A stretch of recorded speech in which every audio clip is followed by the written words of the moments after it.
A very good morning to you. How are you doing? I hope that you're well, you're happy, you're blessed. Karibu sana. It's so good to have you here. This is MBCI TV ambapo tunabadilisha maisha by the grace of God. And of course, this is Afya Clinic because it's an amazing Wednesday morning.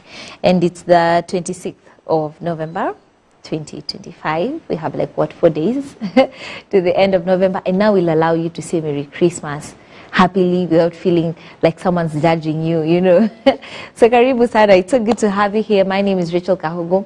We'll be here up to 10 in the AM. And today we'll be having such an amazing time because we are talking about a topic that we talked about, should be last year, but we've been talking about it every once in a while. Yeah, we keep mentioning it, but we've not talked about it in length. So we've talked about please don't take over-the-counter medicine of you. Do not allow Dr. Google to be your personal doctor because it has side effects. We talk about all that. But today we're talking about AMR, that is the antimicrobial resistance. We'll be getting to know what that is, okay? But before we even get to that, is that we're very happy to have you here. So officially, karibu sana. Our numbers are very open. That is 0721 105 105 on WhatsApp, 23814, our SMS code, which is absolutely free of charge. We are live on Facebook, on MBCI TV Facebook page. We are live on YouTube, on MBCI TV official YouTube page. So ukienda pale utaweza kupata ujumbe wako loud and clear, and we'll be happy to hear from you. We'd love to know how your week has been. What are you thanking God for?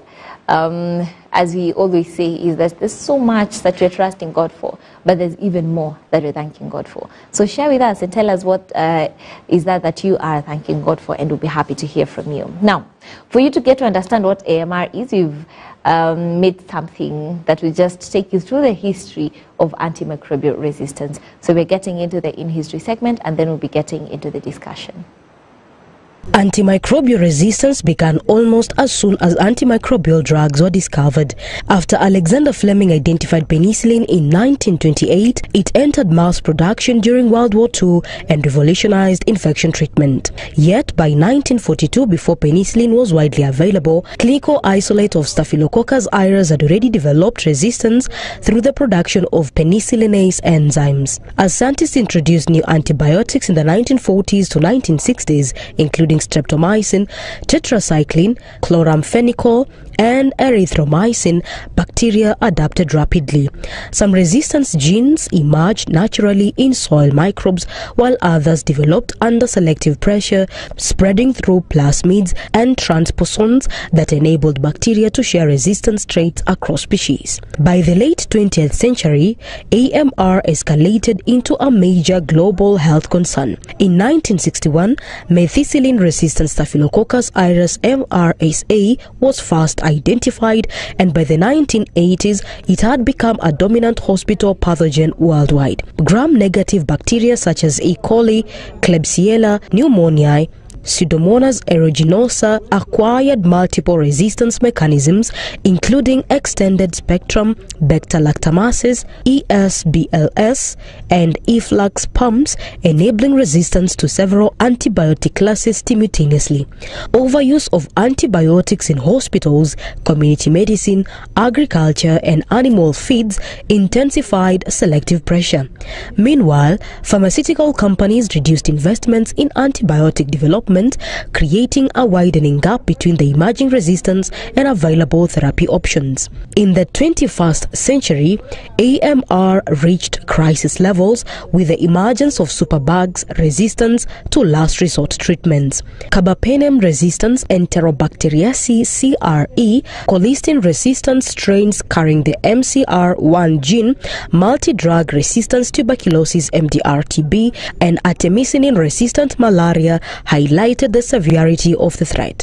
International bodies including the WHO, CDC, and UN have launched global action plans focusing on surveillance, antibiotic stewardship, rapid diagnostics, infection prevention, and incentives for new drug discovery. Despite progress, antimicrobial resistance continues to evolve, driven by global travel, agricultural use, and limited access to new treatments. AMR now stands as one of the greatest challenges to modern medicine, threatening to undermine decades of medical and surgical advances.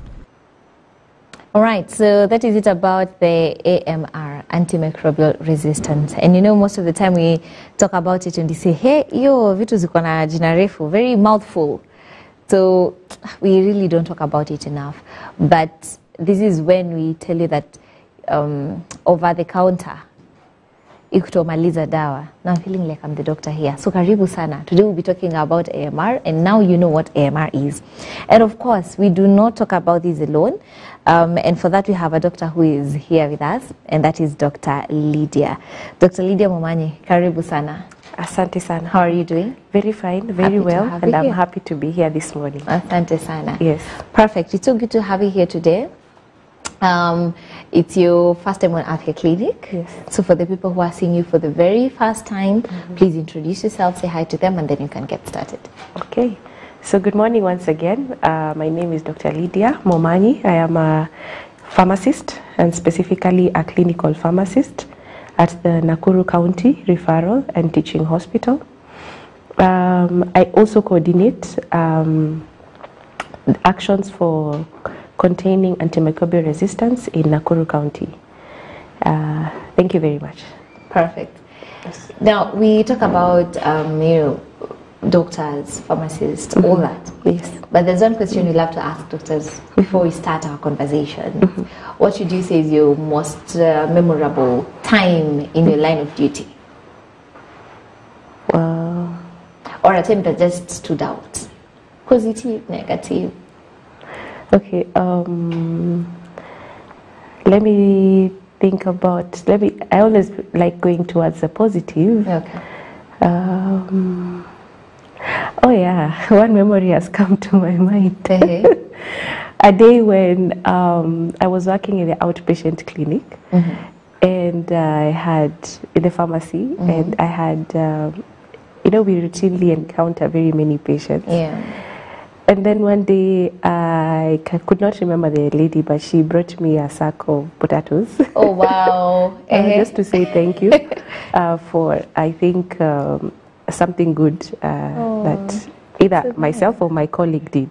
That's nice. And just remembered another one also brought a live chicken.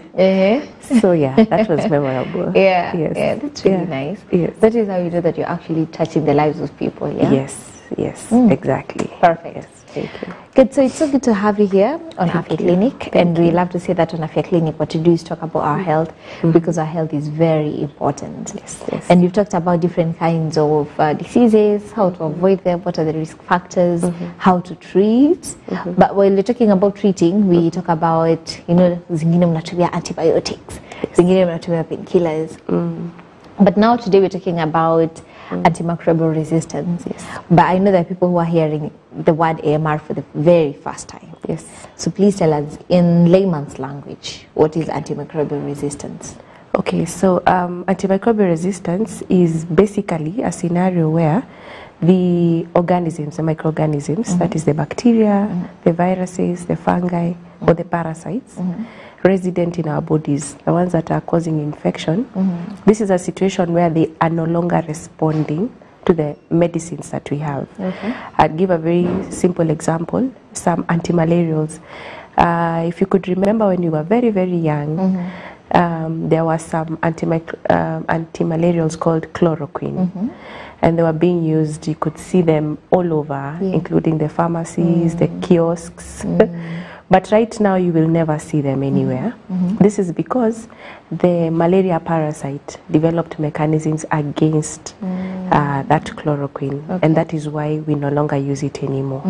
So in the same way, we also have the bacteria themselves, where they are no longer responding to our current antibiotics. I'll give the example of amoxicillin or penicillin. You showed Alexander Fleming in the clip that just ran.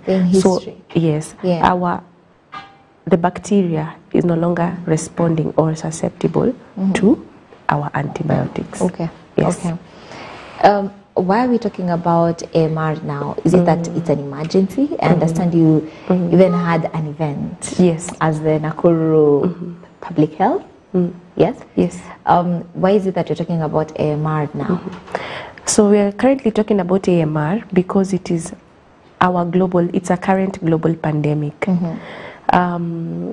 And what we know, or what you're saying, is that it's a silent pandemic. It is not out there. You remember during COVID-19, every day at around 3 p.m. we'd have our then cabinet secretary coming and announcing the number of infections vis-a-vis mortalities, etc.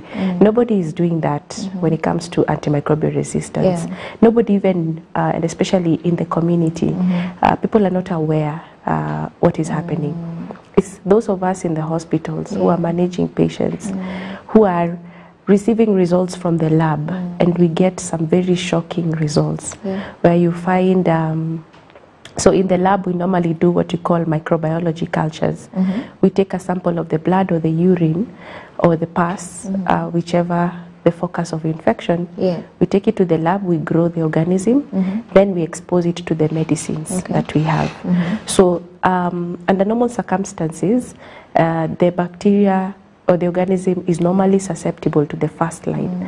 You know, in medicine, just like in the army or in battle, we have the front line, the second line, the battalions, and the third line. So under normal circumstances, we would expect the microorganism to respond to the first line medicines. Now we are seeing a scenario where even the second line and even our third line, our last resort, are showing signs of resistance, which means that we are heading towards the pre-antibiotic era, what you just showed in history, where we did not have antibiotics for simple infections like, you know, upper respiratory tract infections, or even more complicated like syphilis, urinary tract infections, pneumonias. So we are going back into a scenario where very simple treatable conditions are going to be causing a lot of morbidity, that is illnesses and mortalities. Okay. This is very sad. Yes, and allow me to just also add that antimicrobial resistance is also threatening the advances in medicine. You know, it is because of antibiotics that you are able to conduct transplants, C-sections, dialysis, just to name a few, because we know in the event that an infection occurs, then we have antibiotics. So now, if we no longer have effective antibiotics, it means that surgeons will be very, very cautious. We cannot be able to give chemotherapy to the cancer patients because we will worry about lowering their immunity because we won't have anything to manage the infections. So that is why it is current global pandemic. Not that you've put it that way. No, that's a pandemic. That's very serious. And the fact that you've mentioned things like C-section. I know there are women who really, truly depend on that. Things like chemotherapy. So if it gets to a point that you're not able, or the doctors are not able to do that because of the antimicrobial resistance, then that means that's a problem. That's a problem right there. Now, what's the cause of AMR? Okay, so there are multiple causes of AMR, and that's why I'm glad to be here this morning, because we are seeing many of the drivers of AMR are coming from all over the community, and also some practices within the hospital. So let me begin with the community. So number one, can I use the word, the habit of self-medication? Like right now there's a flu going around. So you feel a bit scratchy on the throat, or you're feeling a bit weak, some bit of fever, and you take yourself to the nearest pharmacy and you demand a course of antibiotics. Number two, as well, sometimes we also blame our pharmacy practitioners because, again, we also dispense these antibiotics, can I say, inappropriately? And just to explain that whenever one has an infection, a bacteria is just one of the organisms. We have viral infections. Viruses also cause the upper respiratory tract infections. So when you take an antibiotic, and this is a viral infection, really, you're not really doing justice, or you're not solving the problem. If anything, you're exposing the resident microorganisms within your body to resistance. And just before I finish or I continue with the drivers, just need to mention that the microorganisms, as long as they are exposed to the antibiotic, in the history clip, you showed the microorganisms developing mechanisms, resistant genes, and transferring them. So if you remember back in biology, we learned about the survival for the fittest. Was it the Darwin's theory? Where you'll always find within a population a certain group that are going to develop mechanisms to survive. So when you take a course of antibiotics, it's going to destroy a certain population of the bacteria. If you take the antibiotic properly, complete the dose, and you follow the prescription, you will destroy the entire population. However, if you take the antibiotic erratically, you skip doses, or you do not complete the course of antibiotics, what happens is there's going to be selection. Some of the bacteria are going to mutate through various mechanisms. We may not go into those ones, and so they will tend to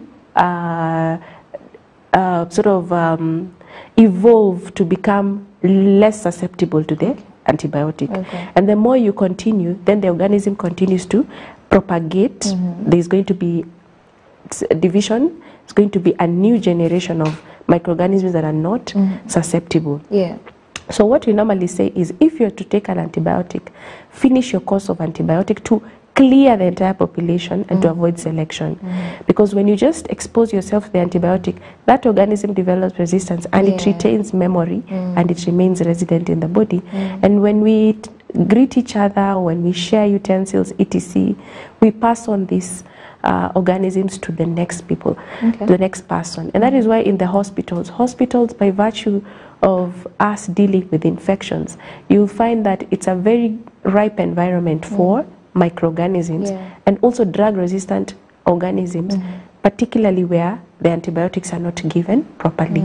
So back to the drivers of antibiotics: self-medication, not completing your course of antibiotics. Then when it comes to agriculture, because you'll find the organisms that cause infection in humans are also the same ones that tend to cause infection in animals. So when farmers use antibiotics as growth promoters, so that is unnecessary use, you'll find these microorganisms, the resistant ones that I mentioned earlier, will continue to grow and multiply within the animal. And what do we get from the animal? Milk or eggs or meat, and eventually that lands on our plate and we consume it, particularly if we do not prepare our food very well. And also touch, you know, if you're in the animal pen, you've touched the stool or the urine, and you know, you don't wash your hands properly, you transfer it. And also allow me to talk about poor sanitation. When we do not wash our hands adequately, or we do not boil our water, when there's contamination, so basically poor sanitation, you'll also find propagation of infection. Then we tend to overuse antibiotics, then the resistance is likely to occur. You know, you're giving these risk factors or the causes or the drivers, and I'm just thinking we have a lot to do. We have a lot to do. Because Kitambo, we weren't talking about these are the same, the antimicrobial resistant. We didn't talk about the animals part. We used to talk about humans, and we say take your doses very well. Don't self-medicate. But also with the humans, with ourselves, we didn't talk about skipping doses, because that's something people do. And so kunywa dawa usiku, and then you just, I'll just take in the morning, si bora ni malize finally. But then you've talked about that being one of the causes of AMR. So what I'm thinking is we have a lot to do, and proper sanitation is key. But now that we've talked about that, we have a segment where we hear what people know about AMR, and that is the Vox Pop. So we'll be getting the Vox Pops just to hear what you know about AMR. If you have any question you'd like to ask or something you'd like to add to what you've already talked about, please feel free, and for that our numbers are very open. That is 0721 105 105 23814, our SMS code, which is absolutely free of charge. We're live on Facebook on MBCI TV Facebook page, and we're live on YouTube on MBCI TV official YouTube page. So for now, let's get the Vox Pops. Mimi naitwa Sofia Kemani. Ukikunywa dawa sana izoee mwili, unafaa ukuwe unakunywa maji mingi, na uwe mzoefu wa kukula matunda, na kuhakikisha unaenda haja dogo ili i-detoxify, itoe hiyo uchafu. So what kenye ningesi ni hizi drugs ikitumika sana, so zina accumulate kwa mwili. So zikiaccumulate kwa mwili inafika extend yenye sasa it's like haikusaidii tena. So what I could advise watu watumie ni labda they opt for apple medicines. Juu apple medicine inakusaidia kwa njia mingi. Number one, apple medicine inakuja inaosha damu, ziko na faida mingi. So apple medicine haina any effects as compared to isema drugs. Drugs ikicompile sana, ikiaccumulate sana, so kuna venye tu inafika extend haitakusaidia. But apple medicine inakuja inakuponya vitu mingi. So I could opt for apple medicine. Kitu yenye mimi naweza advise mtu ni aone daktari. About AMR, and I've loved what one of the ladies have said there, that make sure you detoxify. So taking a lot of water, you're going for short call, taking a lot of fruits. Does that help? Thank you for that section. It's always important to hear what the community says. Yeah. So what the lady has commented about taking plenty of water and fruits and vegetables is okay in terms of maintaining health, and especially for your kidneys. When you constantly take a lot of fluid, it's very good for your kidneys. Fruits and vegetables are healthy. So in one way, in terms of infection prevention, it could help. It could help in terms of, in a small way, in terms of combating AMR. Emphasis being you're basically trying to boost your immunity so that you do not acquire an infection, and therefore you will not use an antibiotic. Usually we say an infection prevented is an antibiotic avoided. And when an antibiotic is avoided, then there's no likelihood of developing resistance. Just to mention that must go hand in hand with proper sanitation, like hand washing and diarrhea. And just to share a small experience, we noticed during COVID, do you remember when we were hand washing, social distancing, wearing masks? Do you know our queues at the hospital, and particularly the pediatric section, it reduced by about 75%. A number of under 5-year-olds coming with coughs, diarrheas reduced significantly. So just to emphasize that if we promote a healthy diet, taking water and preventing infection, in a small way we'll be fighting AMR. However, alone it is not going to fight AMR. It must go hand in hand with what we mentioned earlier. Okay. Okay. We've had also someone else, or maybe before I even go to the other one, do you have something you'd like to comment about the people that you've had speak? Yes, I do. There's something somebody mentioned about herbal medicines, that they're very safe and that they do not have side effects. Did I hear something like that? So I want to demystify something about herbal medicines. When you look at our, can I call them pharmaceutical medicines, the conventional medicines, I don't know if people are aware that a good majority of them are obtained from plants. So the plants, our medicines are from also the plants. It's just that we've modified them in terms of what we call pharmacokinetics, faster absorption, distribution in the body, metabolism, etc. The doses have been standardized. A lot of research went to ensure that they have minimal toxicities and so on and so forth. So what I would like the public to know is herbal medicines are not entirely safe. The doses need to be standardized. You know, when you get a herbal medicine, one person will be told take 2 cups. The 2 cups, the mLs are not standardized. So one person will be taking a cup that is 200 ml, another one it is 500 ml, and so on and so forth. We have seen scenarios where the herbal medicines also causing a lot of problems because some of them are also not legitimate. They are under the guise of herbal medicine, but when you take them to the lab, you find some of them are laced with the conventional medicines. So in terms of legitimacy or authenticity, they are not truly herbal, if I would put it that way. And so they, and also just to mention that the same herbs, just like the food we take, can also have effects in our body, and they also tend to interact with the conventional medicine. So I'm not saying herbal medicines are not good, but they also need to be taken with proper oversight. Yeah. Okay. And it's good that we've talked about the herbal medicine because we see that not only with AMR, but very many diseases, cancer included, sadly. Yes. And people feel like, I'll just use herbal medicine and entirely nutrition peke yake, and not look at, the medical ways of treating this particular disease. Okay. So it's good that we've talked about that. Yes. Would you be having any side effects of herbal medicine that you've seen people presenting with in hospital? Yes, we do. In fact, whenever we take history from a patient, there's a section purely for medication history and herbal history. Number one, reason being the potential, we call them drug-drug interactions. We've seen certain supplements where they tend to interact with our medicines because at the enzyme level, we have certain molecules that are enzyme inducers. They tend, you see, these medicines, herbal, conventional, at the end of the day, they must go to the liver to be processed into a form that will activate them for activity within the body.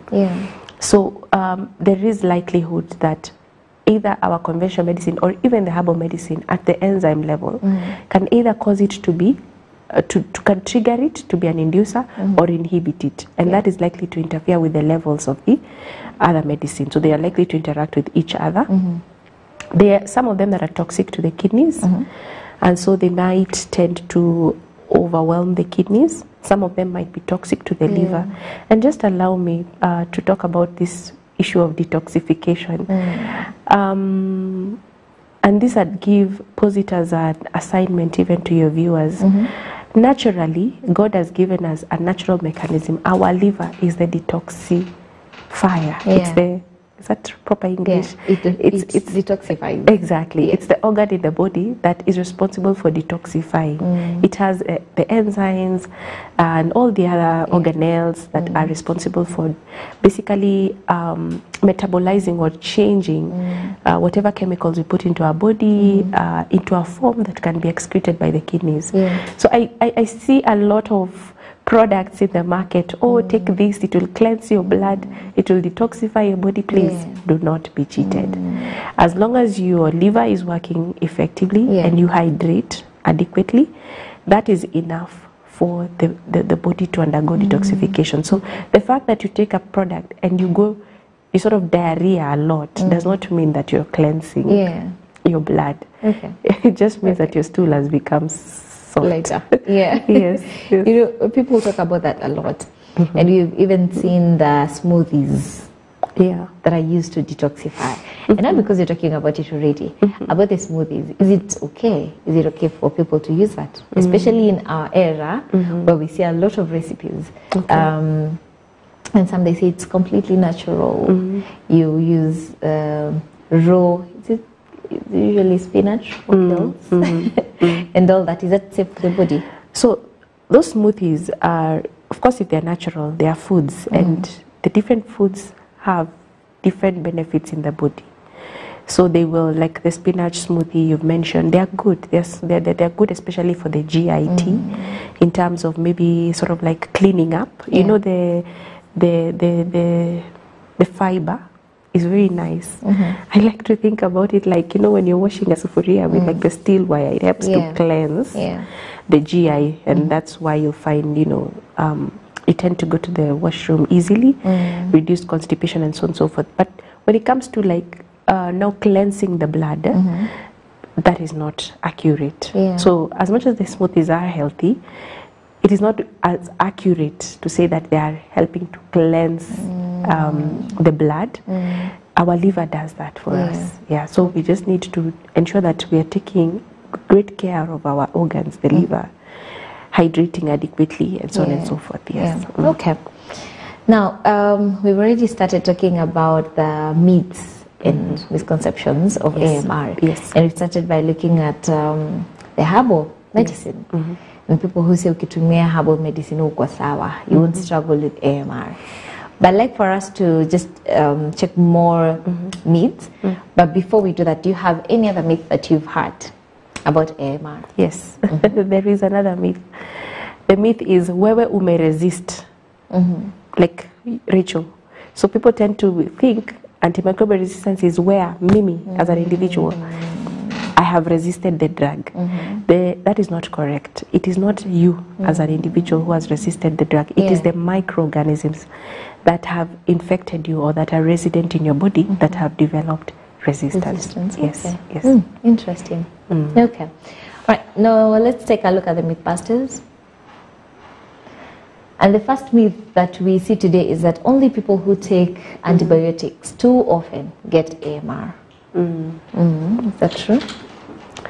Okay, it has small element of truth, but it's also not very accurate. Remember we said earlier, so long as you complete your course of antibiotics, so number one, so long as the antibiotic has been prescribed correctly and appropriately. Remember I mentioned that those tests that we do that identify the organism and their susceptibility.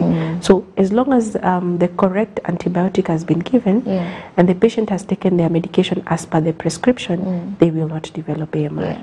However, when the opposite happens and the individual does not adhere to their prescription, or they got an antibiotic for a viral infection, then they will develop AMR. So there's some element of truth to that statement. It just depends the context. Okay. Okay.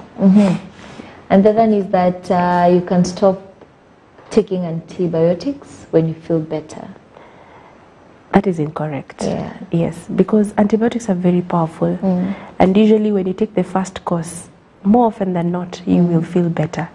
But and also because your immune system has kicked in, it's receiving support, reinforcement.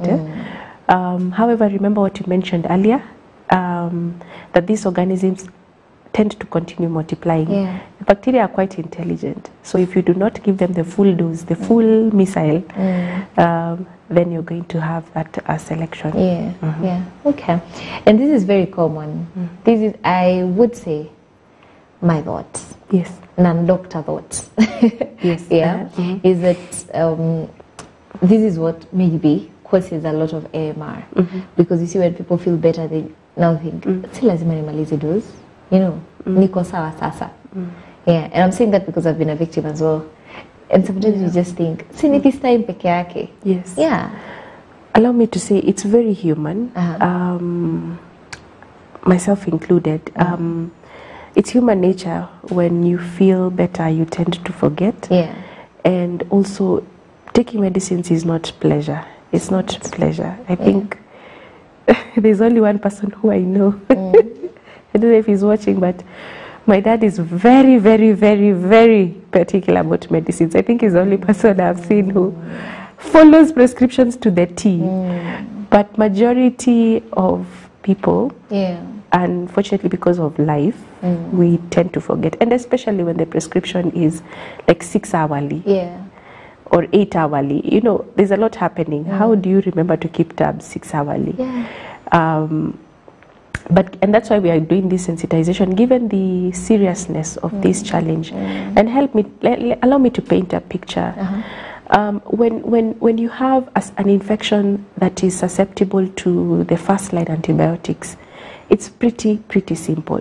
You'll find that the first line medicines are less toxic, they are more affordable. And the recovery period is shorter. So like a simple pneumonia is susceptible to amoxicillin, which is quite safe and very affordable, like a dose less than 100 shillings.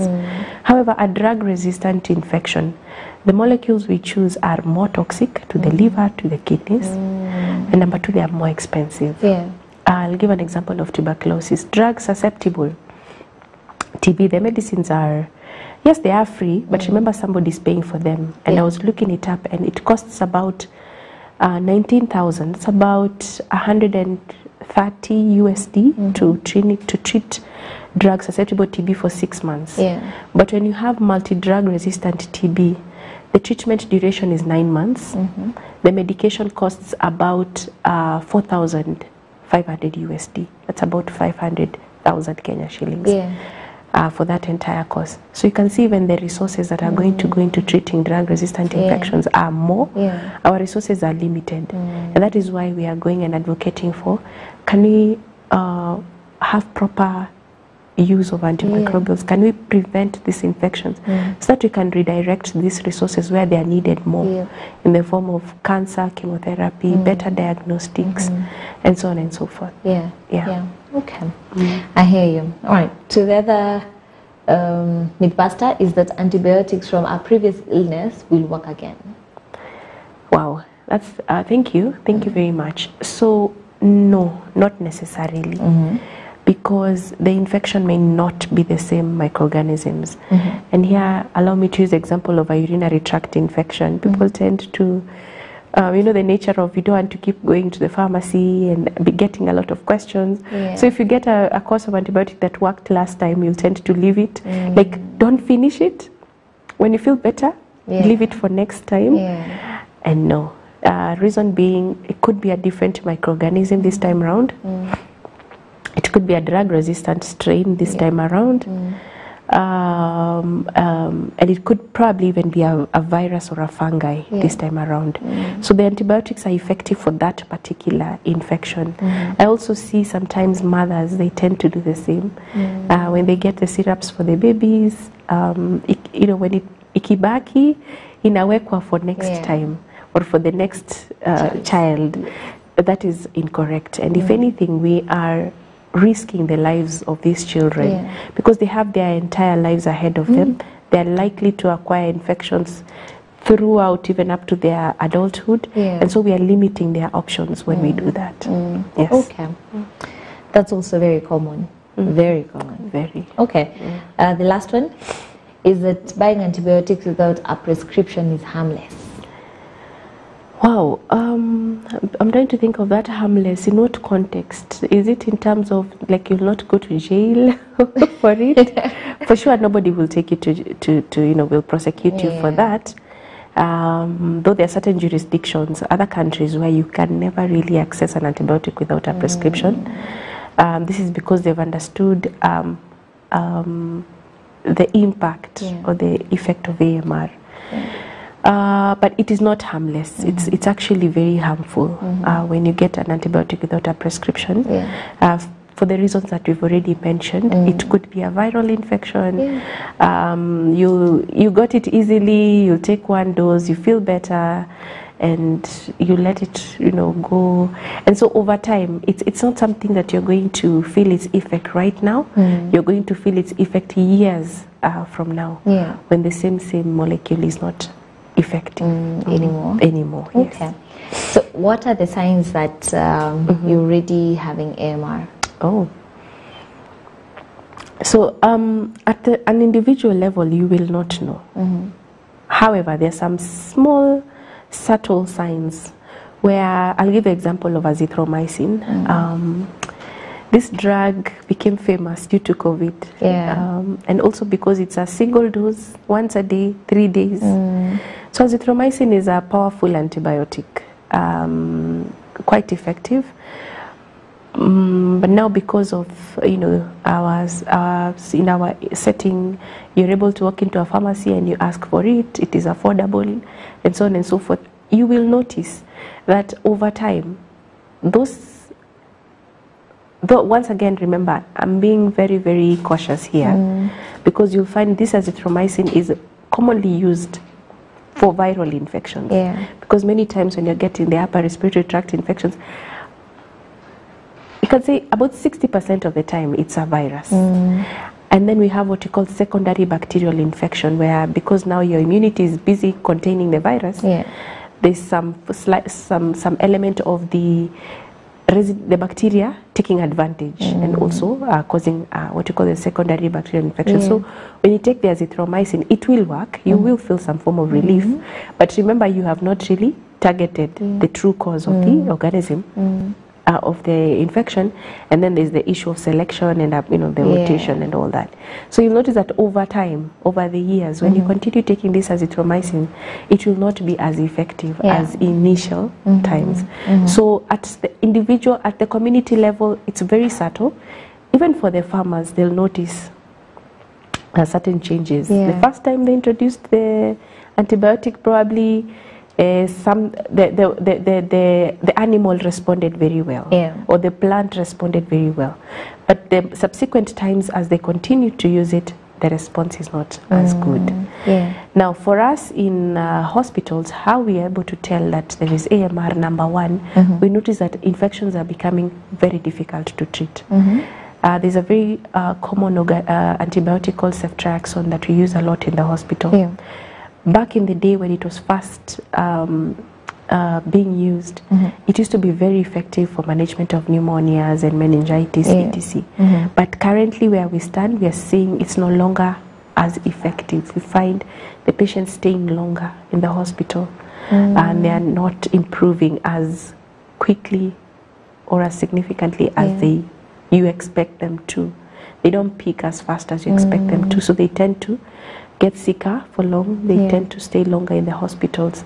When we do that test, the cultures, when they come back, we are seeing the organism showing resistance already to this ceftriaxone, and we're being forced to use stronger second and third line medicines. Okay, okay. And it's sad. My thoughts on this would be, let's all just try and be part of this.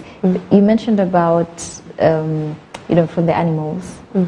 And when you take this meat that is not well prepared, or we don't practice hygiene, then it means hata kama mimi nakunywa dawa zangu vizuri, then I'm still at risk of getting antimicrobial resistance. So I'm seeing it as a collective effort for everyone to just make sure that you're taking care of your health, making sure that you're taking care of your neighbor, that mahali uko, it's clean.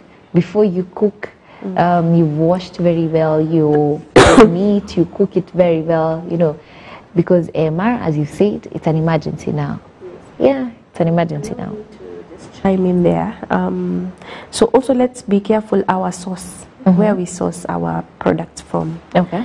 Yesterday I had the privilege of attending graduation ceremony. There were farmers who've undergone about 1.5 years training on how to rear poultry through and using antimicrobials and chemicals rationally.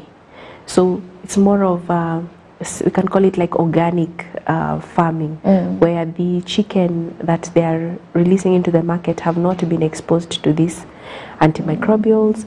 They were practicing what we call infection prevention, good hygiene in the animal pen, etc. So you see, when you source your products from such a farmer, then you're confident on what you're placing on your table. So even as we are cautious about our health, washing our hands, etc., let's also take control of our supply chain, where we source our eggs from and where we source our milk from. Look even at how that particular individual selling the milk, the level of hygiene.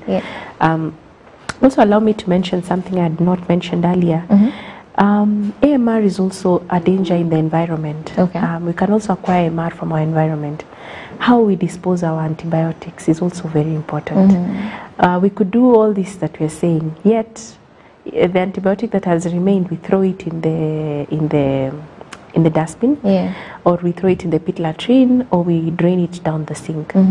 So it's been shown that when we do that, and like we're currently having some rains, and we just dump it in the dustbin. When it rains, that surface water, when it flows, it picks traces of the antibiotic, and it flows into our water sources, in the boreholes and so on and so forth. Even in the pit latrines, sometimes you find there are leaks, and there is that soil contamination. Then we plant our food, and the organisms are also find their way into the food. And so AMR, when we are combating AMR, we talk about One Health, where we say that as human health, we cannot fight this alone. Animal health cannot fight alone. The environment cannot fight alone. So we all come together in a One Health, where we collaborate and we communicate, and we come up with strategies to combat this AMR.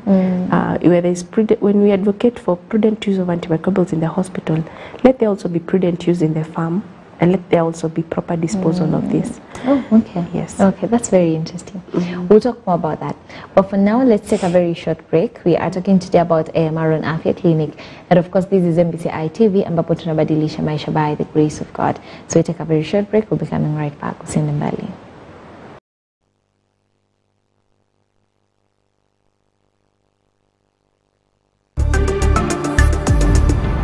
MBCI Television, transforming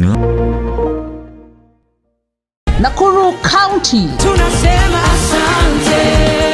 Thank you for standing in the gap for the nation under the banner My Country, My Responsibility. The Nakuru County Clergy invites you to 24 hours of worship, a full day of lifting the county and the nation before God. What a mighty God you are. Thanking Him for the year 2025 and declaring His covering over our beloved nation. From Friday 28th November 2025, beginning from 6 a.m. to Saturday 6 a.m. at the Harvest Cathedral inside Kingdom Seekers Fellowship, Nakuru. Join believers from across the county in this interdenominational gathering, a time of unity, a time of worship, time of prophetic prayer. Worship will be led by interdenominational worship ministers as we lift one voice to God.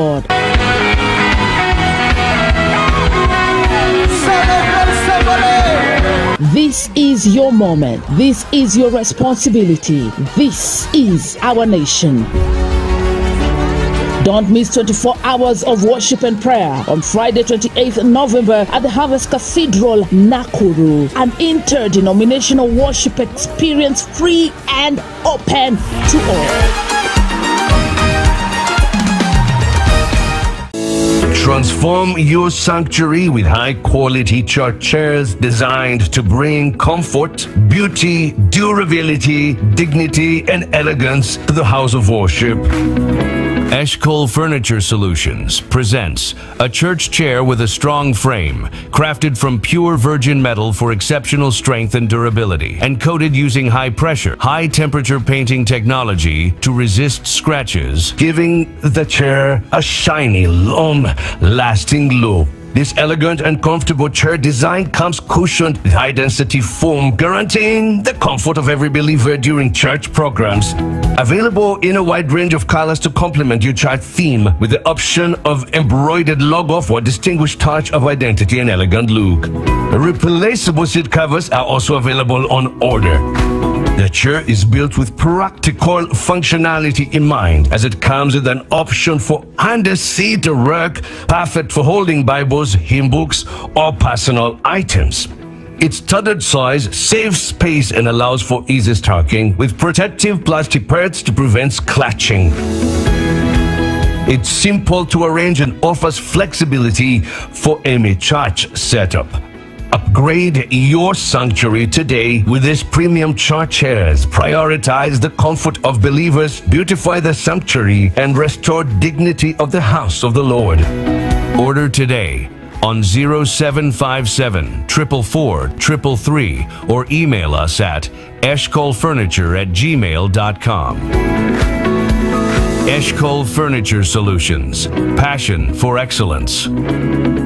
This November, get ready, Kenya. Something extraordinary is about to pour out because the rain is coming. Kingdom Seekers Fellowship Nakuru proudly invites you to the Kairos Youth Conference 2025 with the theme Let It Rain, inspired by 1 Kings 18 verses 41. There is a sound of abundance of rain. Join us from the 24th to the 28th of November 2025 from 9 a.m. to 5 p.m. daily at the Harvest Cathedral, Nakuru. And on Friday, we climax the conference with 24 hours of non-stop worship, a full day and night soaked in the presence of God. Encounter a life-changing move of God with Apostle John Kemani William. God is willing to give you divine backing. Reverend Naomi Kemani, Bishop Jimmy Mwando, Reverend Miriam Gevenji, Reverend Evans Chumo, and Prophetess Winnie Andrew. Be lifted through powerful worship by guest minister Emmanuel Musau.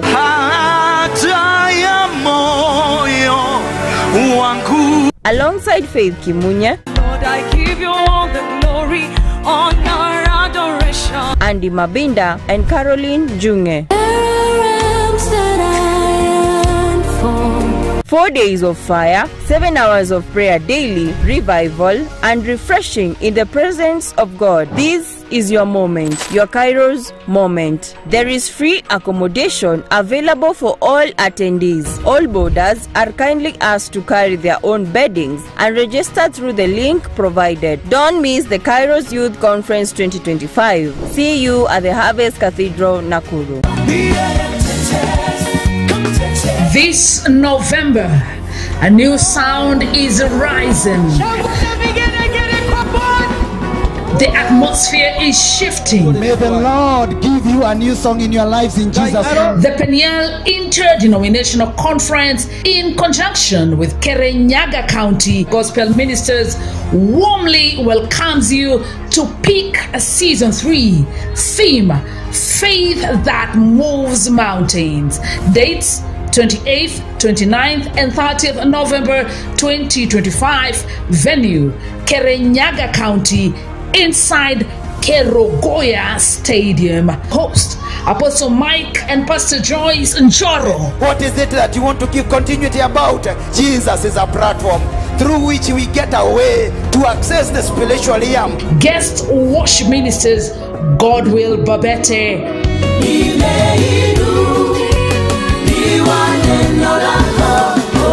Paul Mwai,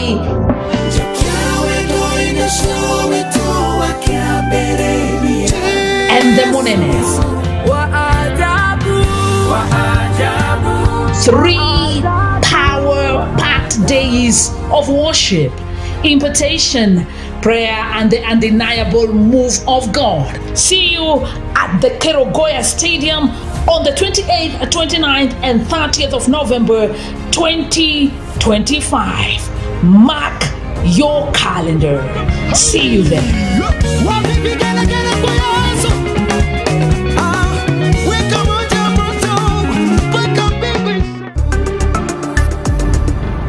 MBCI Television, transforming lives.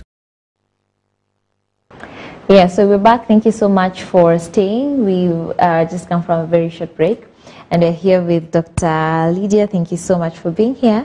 We are talking about AMR, antimicrobial resistance. We've talked about what that is. We've had your views as well on the Vox Pops. Thank you so much for that. And we've gotten to realize that, it's not so bad in terms of what people know about AMR. What do you think? A lot of myths. Yeah. That's what I can see. Okay. A lot of myths which are not necessarily correct. Yes. Yeah. To talk that sensitization is needed there.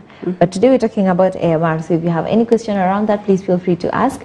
And of course, our numbers are very open for that. So that is 0721 105 105 on WhatsApp, 23814. Our SMS code, which is absolutely free of charge. We're live on Facebook on MBCI TV Facebook page, and we're live on YouTube on MBCI TV official YouTube page.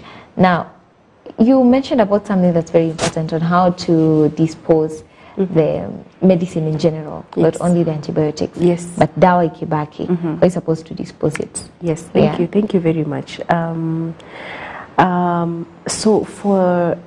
Let me talk about antimicrobials, and then I'll also talk about all the medicines in general. So before we went for the break, we talked about how connected we are as the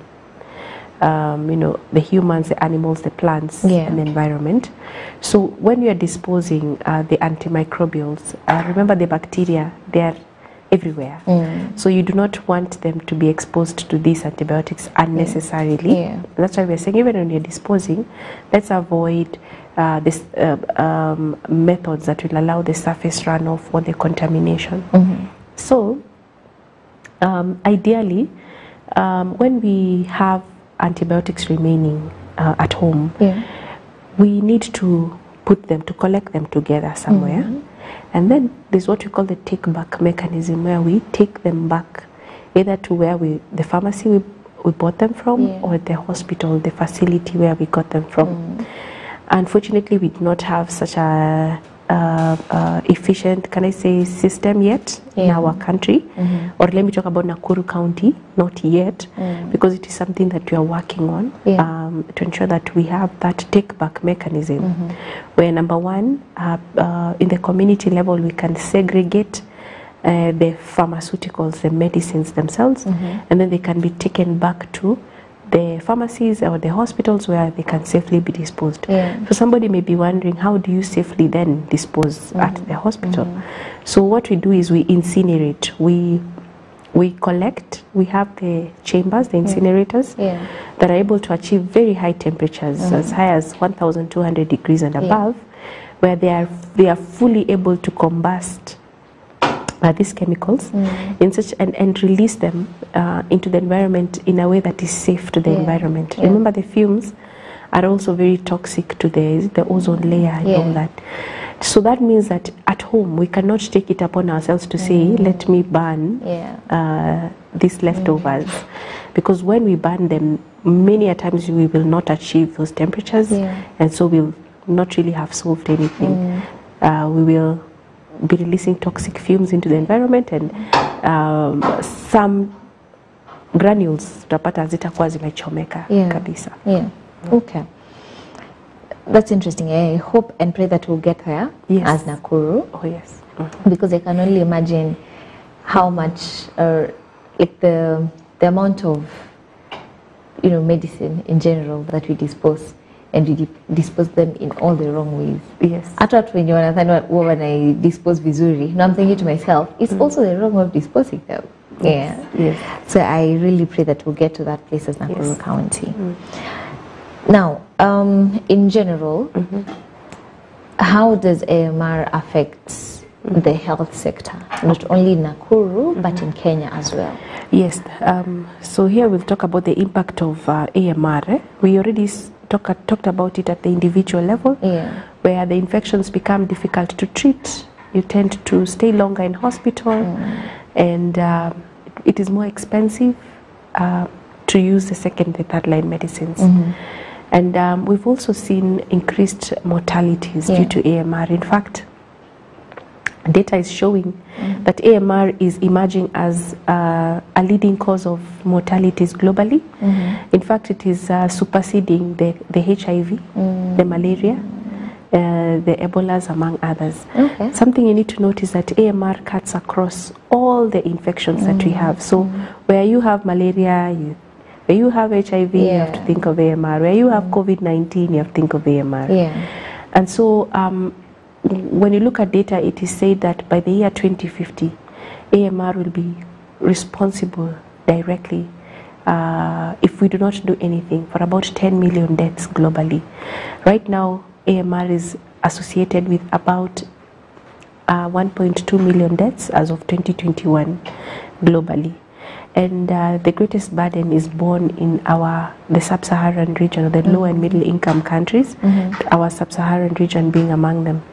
This is because we tend to carry a higher burden or a greater burden of the infections. And then when you interrogate the data further, you'll find that the children, the under 5s, are more susceptible to antimicrobial resistance by virtue of them having a lower immunity. They tend to acquire infections easily.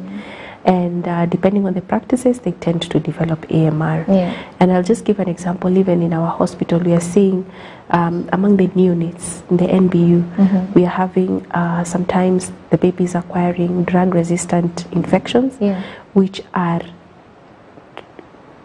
very difficult to treat. And so we tend to lose these babies at a very early age. Then we also look at the impact on the so the public health, increased mortality and morbidity. On the economy, we are also seeing a great impact on the economy. Reason being that the example I gave earlier, more resources are going towards buying the second and third line. More resources are going into treating these infections for longer. Hospital stay prolongs.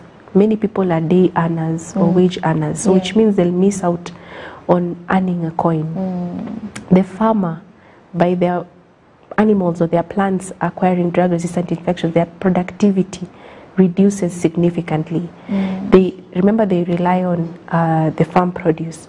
So we've seen that, and the data has very clearly been modeled, that over time AMR tends to lower even the GDP, the earning ability, the GDP, the gross GDP of the economy. So in Nakuru County, you'll find that if we do not take this matter seriously, our own productivity will reduce. And even as a country, it's going to reduce, and even globally. So it affects literally everyone. Yes. Because, you know, most of the time we talk about MR and we think about, you know, specifically our health. Yes. But you've explained, and I'm just thinking that it affects our economic status as well, especially for the day earners, people who earn on a daily. Then that becomes a problem as well.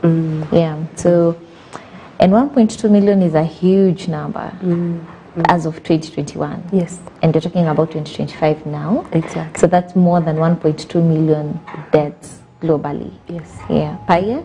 Yes. Per year. Per year. Yeah. So that's a huge number. So if we were talking about 2040, just a few years. Yeah. Few years to come. Yes. So I'm really hoping that by then we'll have found a way to work through it. Yes. Yeah, and it's up to us, entirely up to us. We've talked about the prevention side, but you know, we still get sick. Yes. Sadly, and you'll have to use these antibiotics. Is there any other way of avoiding AMR or the resistance? Yes. So we've concentrated so far on what we do at the community level, at the individual level. So just to mention that even at the hospital level, we sensitize. We have a program in the facilities where almost every week we have forums where we remind our clinicians on the proper and the prudent use of antimicrobials. So we talk about proper diagnosis. Proper diagnosis is where before we prescribe an antibiotic to a sick patient, we must conduct due diligence to ensure that it is actually a bacteria before we prescribe that antibiotic. So we are here we are emphasizing on proper diagnosis. Yeah. So that before that amoxicillin is prescribed, we are sure that it is an organism that is susceptible to amoxicillin.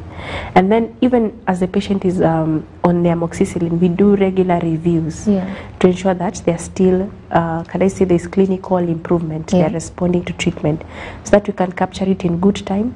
If they are not responding due to one reason or the other, we can be able to interrogate and make that change at that point. We also talk about what we call aware categorization of antibiotics. Now this here is on the side of the hospital where we front our first line antibiotics because these ones have been shown to have a lower resistance potential.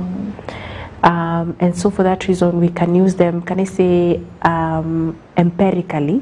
That is, we can tend to prescribe them without too much caution as we wait for the culture results to come back, because these culture results take some time. And why is that? To grow, the organism to grow. It takes time for you to wait for the organism to grow.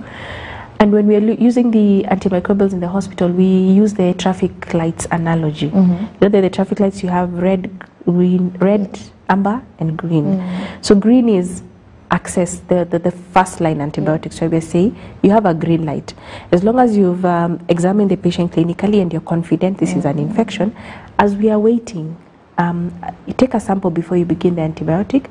As you are waiting for the results to come back, consider this antibiotics in the green light or in the first line, so that you can contain the patient as you wait for the results. Then we have the amber or the get ready, where we say be cautious. As much as you're thinking of starting them, make sure you already have the sample in the lab waiting for them, for the results to come as you're using, because it's tend to have a higher resistance potential. We're calling them the watch antibiotics. And then we have the reserve. Now the reserve are the red. These are our last resort antibiotics. We do not have any other. So you cannot prescribe these ones unless you are 100% sure that that organism that is causing infection is susceptible. So basically the haphazard use, we're really containing the misuse or haphazard use of antimicrobials, and we call this stewardship. Antimicrobial stewardship.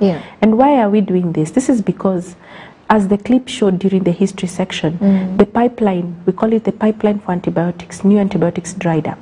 We do not have any new antimicrobials that have been released into the market in the last about decade. None.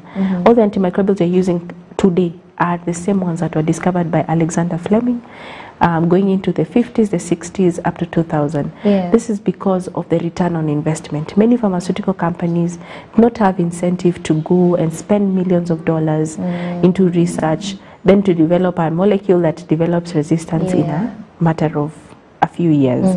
They'd rather go and focus on other non-communicable diseases like the cancers, the Alzheimer's, etc. So what you're saying is the same molecules that we're using now are the same ones that were used by our grandparents, excuse me, and they're the same ones you are going to pass down to our children. And so we need to be cautious. Before you take that pill, take a moment and think, what future do I want to pass down to my children and my great-great-grandchildren? So when it comes to antimicrobial resistance, we're doing stewardship. There is a call for innovation into new molecules, but you realize that it takes a very long time from the point of discovery to the point of release into the market, the clinical trials. It takes even about 20 years for these new molecules to be discovered and released. So 20 years is a long time. We can do something, and that is why we talk about now things like prevention, washing our hands, etc., and using antimicrobials prudently. And it's good that you mentioned the practices you were doing during the COVID time. As much as it was such a heavy time for literally everyone, in the health sector we could see that we had less people getting, like going to hospital, especially the under fives, as you said. The key was shot up by like 75%. So that's something. That's something. If we're able to do that from now, then our children and our grandchildren will be safe in the next, like, what, 20 years? For sure. All right. For now, I'd like for us to get the healthy living segment, just to know how to make sure that you're living a healthy life. Okay? And it has been prepared by the one and only Sylvia Wanja. So we get that, and then we'll be coming right back.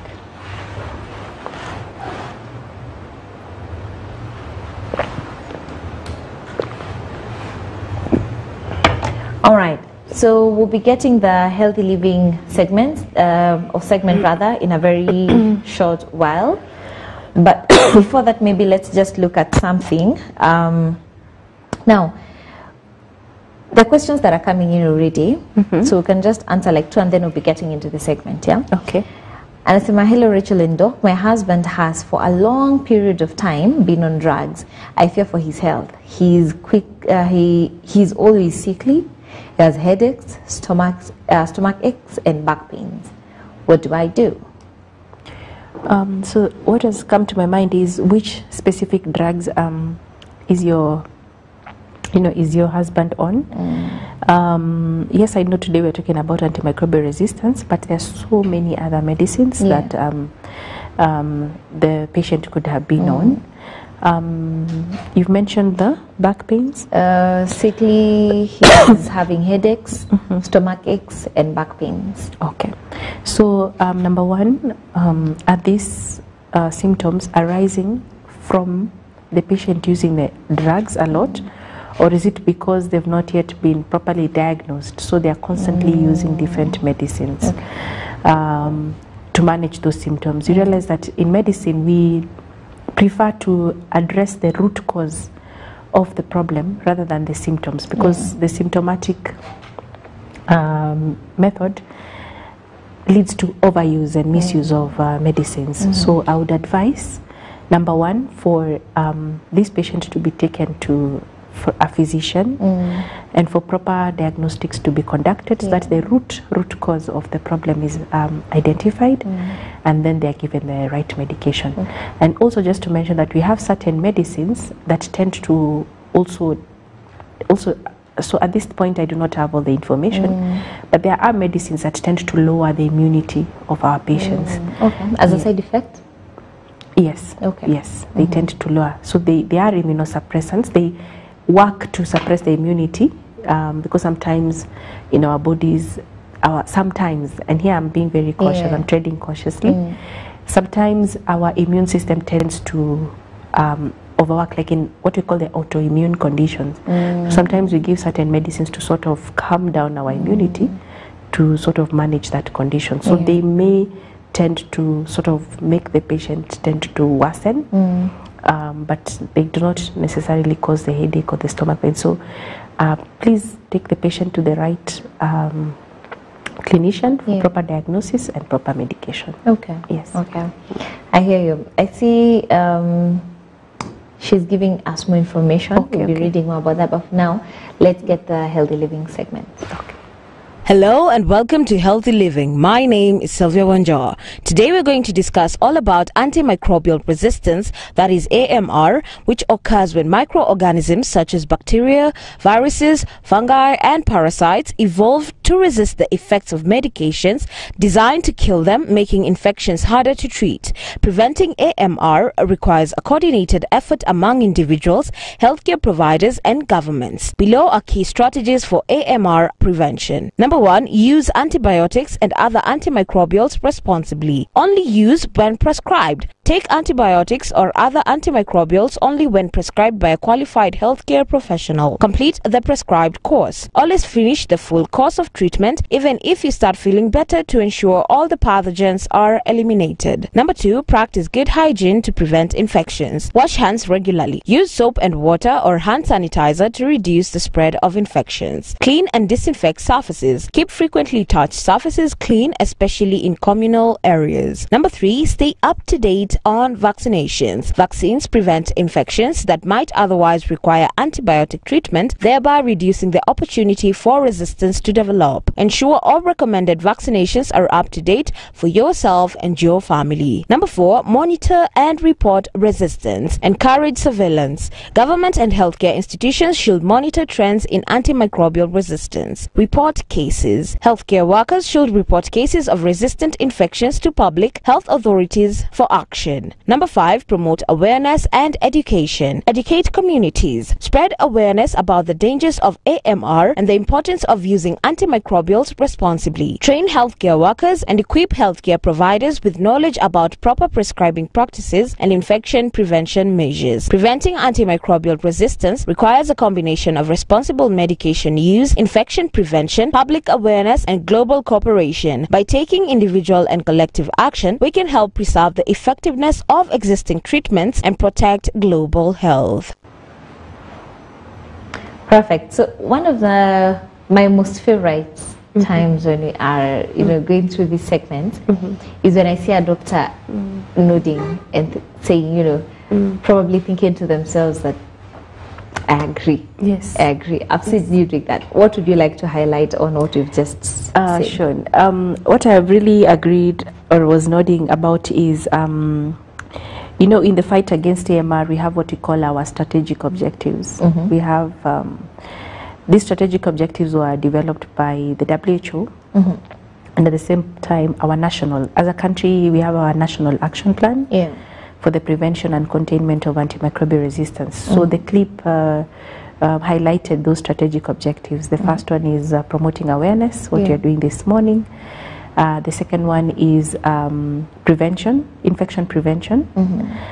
We talk about surveillance, research and surveillance, because you cannot fight what you do not understand. True. So we must understand where we are at, and so we are able to fight it. So we have surveillance sites that collect data on the resistant pathogens, both in human and animal health, and they go to a central warehouse, and you are able to come up with a pattern and a trend of the resistant microorganisms and their susceptibility to the drugs. Then the fourth one is optimizing the use of antimicrobials, what I was explaining just before the section in the hospital, the aware categorization. And we also do a lot of research on surveys on how antimicrobials are used in our hospital settings. And then, of course, we have the something about the governance structure. We also have a governance structure in how we tackle this issue of AMR. So just to mention that in our country, we have an AMR coordinating center or a coordinating body known as the National Antimicrobial Stewardship Interagency Committee, that is the NASIC, at the Ministry of Health level. And then at the county level, we have the County Antimicrobial Stewardship Interagency Committee. And this is a multi departmental multi-sectoral committee. As you saw, AMR is an issue that spans across the various sectors. So representatives from animal health, human health, environment. We even have representatives from the faith-based organizations, the learning institutions, research institutions, and so on and so forth. Okay. Yes. Okay. Perfect. I love that. Now we've gotten follow-up from the lady who sent something about the husband. Na anasema many times the doctor won't find the sickness. He just prescribed antibiotics and other medications. Anasema we are in Turkana. Most facilities do not diagnose properly. Kindly refer me to a known doctor where I can visit. Okay. So, yes, in fact, there was a WHO report that came out, the 2025 report, and it showed that among the challenges in the low and middle income countries is diagnostics. Microbiology labs are not available in all facilities across the country, but just to mention that with more awareness of AMR, it coming to the forefront, there is more capacity being built across the country in terms of the microbiology labs. I know Turkana County is quite far, but I would refer them to their, number one, their referral, their county referral hospital. I believe they must have a microbiology lab. I'm trying to think of another county that is closer to Turkana. I'm thinking about what do you call this place? Kitale is Trans Nzoia County.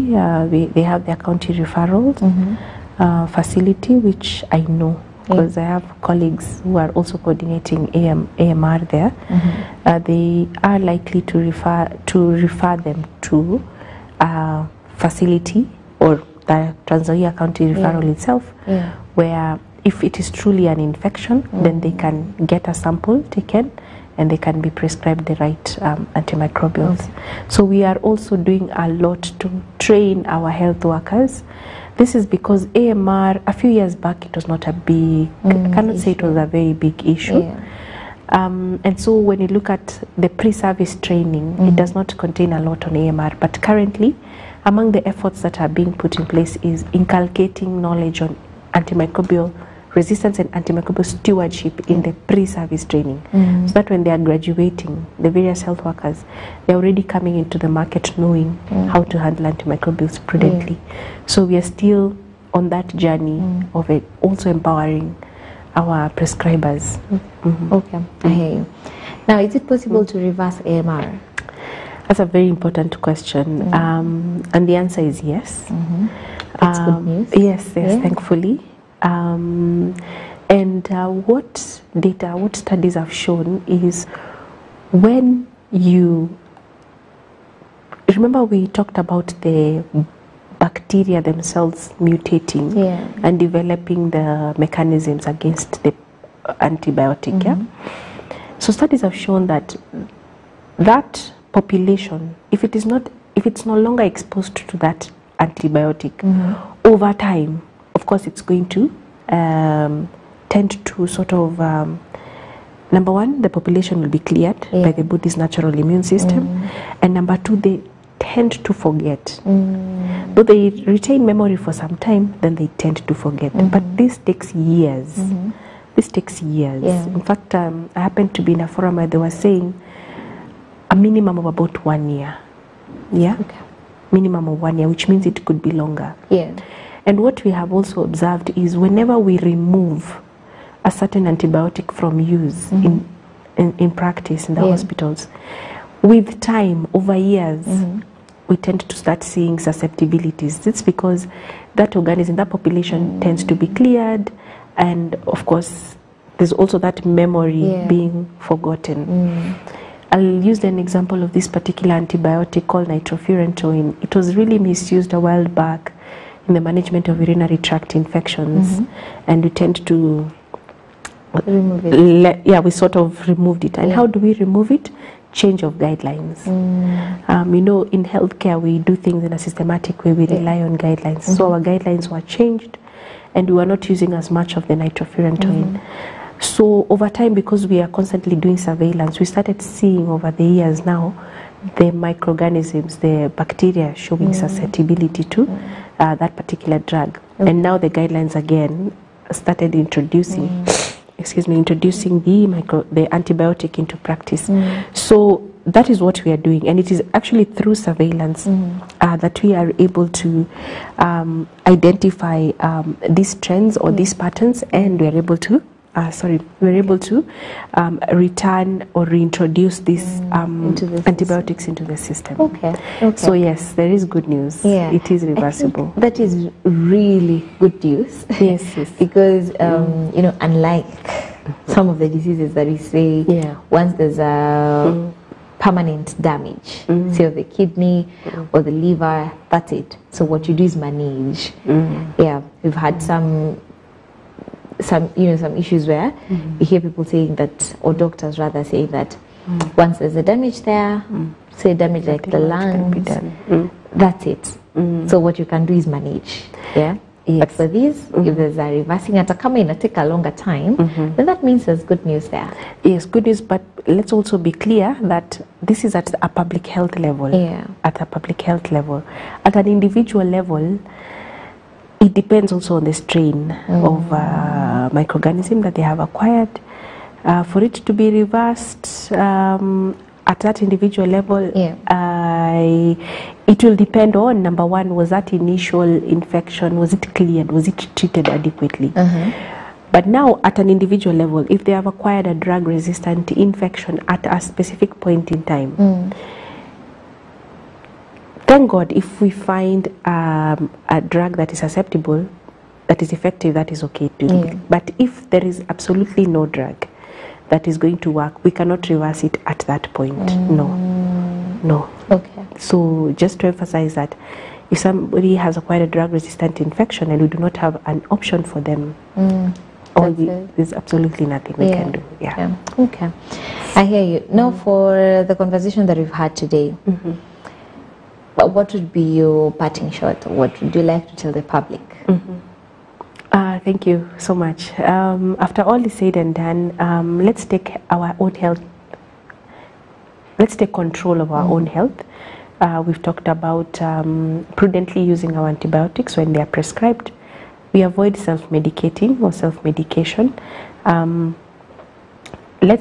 It may be expensive, but let us get proper diagnosis so that we are sure that whatever medicine we are using is the appropriate medication. The government has done a lot in terms of primary health care, giving us the access to the dispensaries, and then the level 3s all the way to the level 5s. And when you follow that, it may take time, but you'll be assured that you'll be getting the right treatment when you follow through the process. Sometimes the shortcut is not always the best in terms of going to just a pharmacy, getting a course of antibiotics and then just leaving. And we also encourage, even at the pharmacy, for referrals to a clinician for them to get proper diagnosis in the lab and then treatment. Then we've talked about infection prevention. Let's go back to the practice of washing our hands, wearing masks when we are feeling ill, and social distancing, and basically preparing our foods hygienically. Let's take up vaccines, and especially among the children, because vaccines also prevent infections. And then also let us complete our course of antibiotics or antimicrobials or whatever medicine you've been given. And then most importantly, let's also see how we dispose our medicines. Let's dispose them responsibly, even as we are working towards finding a solution for our county. Thank you very much. Perfect. Now for the people who've listened to you and they'd like to probably come get treated or just get more information, do you have a number that they can call, or where can they get you? Okay, so thank you very much. That is actually something we need to think into, especially for the Nakuru Kasi. So for at the moment, I would refer this information is with our health workers, particularly our pharmacists. And for those who are farmers, the vets, this information is with us. We've done comprehensive training in our county. So if you need more information about how to use your antimicrobials well or what to do, you can reach out to the pharmacists, particularly in the hospitals. Like in our level 5 or the level 4s, etc. And being very cautious also in the pharmacies, the community pharmacies. We use our professional bodies to train them also, to empower them with the right information so that they can also share the same to the public. Earlier you talked about Dr. Google, not the best. Not the best at all. And that is why we take time to go to school and to learn so that we can also empower you with this information. So visit your trusted, I'll go back to your trusted healthcare professional, your pharmacist, the one who has been managing you and handled you for a long time, and you feel you can trust this person, or even your clinician, your doctor, where you seek treatment. Yes. Perfect. Asante sana. Thank you very much. That has been such a wholesome discussion, I should say. Thank you. And we've gotten to learn so much about AMR. I do believe that this information is very important to the public.